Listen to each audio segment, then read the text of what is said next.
Hey everyone, Eric here. I am the host of the Unseen Paranormal Podcast. Join me for a new episode every Wednesday as I delve into the unseen world with historians, authors, researchers, and investigators as we try to understand and make sense of the paranormal. You can listen to past and future episodes on Apple Podcasts, Spotify, Google Podcasts, iHeartRadio, Stitcher, or at unseenparanormalpodcast.com. Please like the show on Facebook and share with your friends. And remember, some of the scariest things are unseen.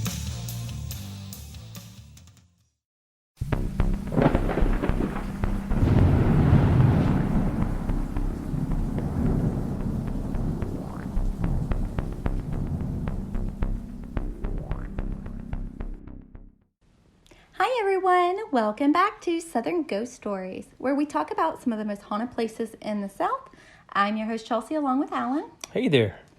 We hope you enjoyed our last podcast on the Luxor in Las Vegas. Today, we're going back to Louisville, Kentucky to talk about Iroquois Park. Alan, can you tell us a little bit about it?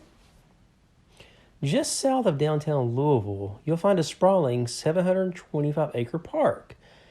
It was set up by the city in the late 19th century and was actually laid out by Frederick Law Olmsted, a leading landscape architect who also designed Cave Hill Cemetery that we talked about a few weeks ago. In case you don't remember, Olmsted helped design Central Park in New York City. The park was promoted as Louisville's own Yellowstone, although that comparison isn't all that accurate. The park is huge and it has something for everyone. They have basketball and tennis courts, a golf course, volleyball nets, hiking trails, and countless other amenities. Iroquois Park even has an amphitheater where you can catch older acts like Martina McBride and REO Speedwagon for reasonable prices in the spring and summer. But the most popular part of the park is arguably the walking trails that lead to a scenic overlook. There you can observe the leaves change in the fall, and it also has a pretty good view of downtown too. But the park also has a dark underbelly, and there's been a lot of bad things that have happened there over the years. In 1972, after a string of burglaries in South Louisville, police were on high alert after one man was found tied to a tree inside the park. But the man wasn't just tied to the tree. He had also been shot 6 times. Numerous homes were broken into the next few months, and some households were held up at gunpoint. The following December, after another robbery, one of the women who was held up received a threatening phone call from one of the men who broke into her home. The robber demanded that she come to the park or they would come and get her.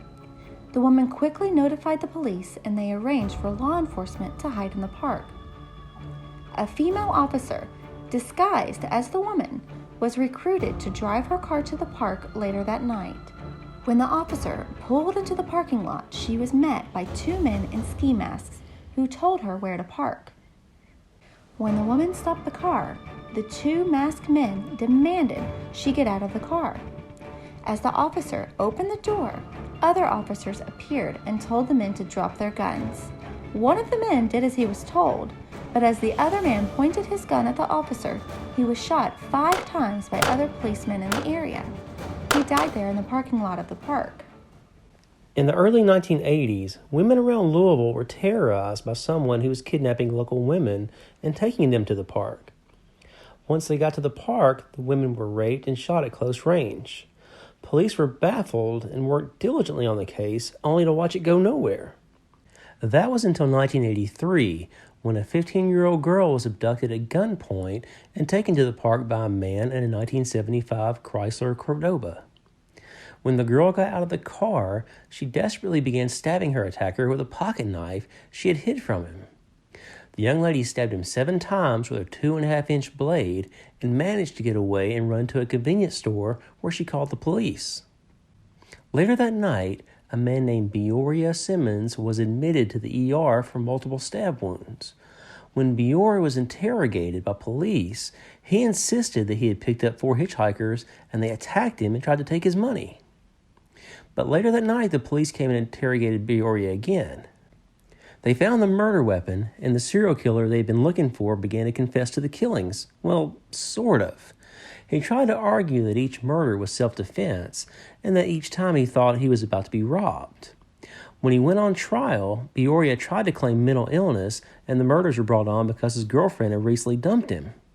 Ironically enough, Peoria was educated, and he had a degree in social work. In a strange turn of events, he actually worked in a halfway house and consulted inmates. He was respected at work, and in fact, his supervisor thought enough of him to try to fix Peoria up with his sister-in-law. The mental illness defense largely fell flat, and he was sentenced to life in jail.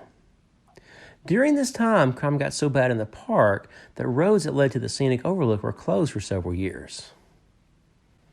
Things gradually got better, but occasionally a body would be found in the park. That was the case in 2001 when a young woman from southern Kentucky met a charming young man named Michael Lockhart online. Lockhart sent her sweet messages from a computer at a nearby library and convinced her to meet him in Louisville one weekend. Unfortunately for the young lady, the person she thought was Prince Charming was actually a hoodlum who had been in and out of jail. They found her body by the riding stables of the park. She had been shot, and her purse was missing. Bad things still happen in the park. From 2014 to 2018, 5 bodies were found in Iroquois Park in various places, all dead from different causes.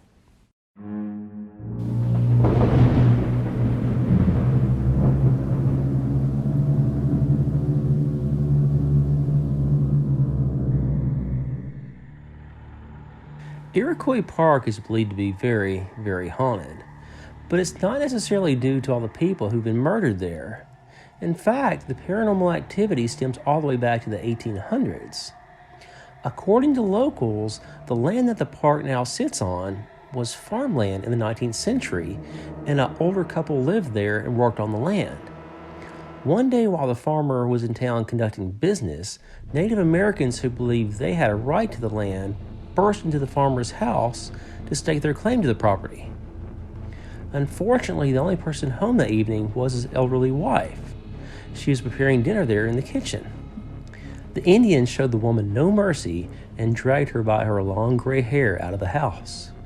As the sun went down, the natives set fire to the home. As flames engulfed the house, the Indians savagely cut the farmer's wife's head off and left her body there in front of the smoldering rubble for her husband to find.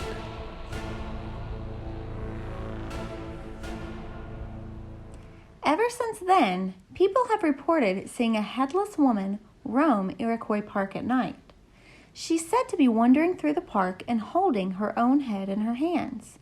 Some people who have been in the park have found little droplets of blood on the ground that trail off into the woods.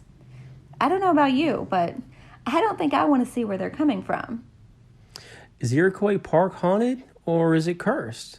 I don't really think it's cursed, but I'd stay away there after dark if I were you. We hope you enjoyed our episode on the Iroquois Park. Please check out our website, southernghoststories.com, which features our books and our ghost map apps. Also, feel free to leave a comment or send us a message on our Facebook or Instagram accounts. Let us know about any creepy experiences you may have had, and feel free to give us some ideas on new locations you'd like to hear about on future shows.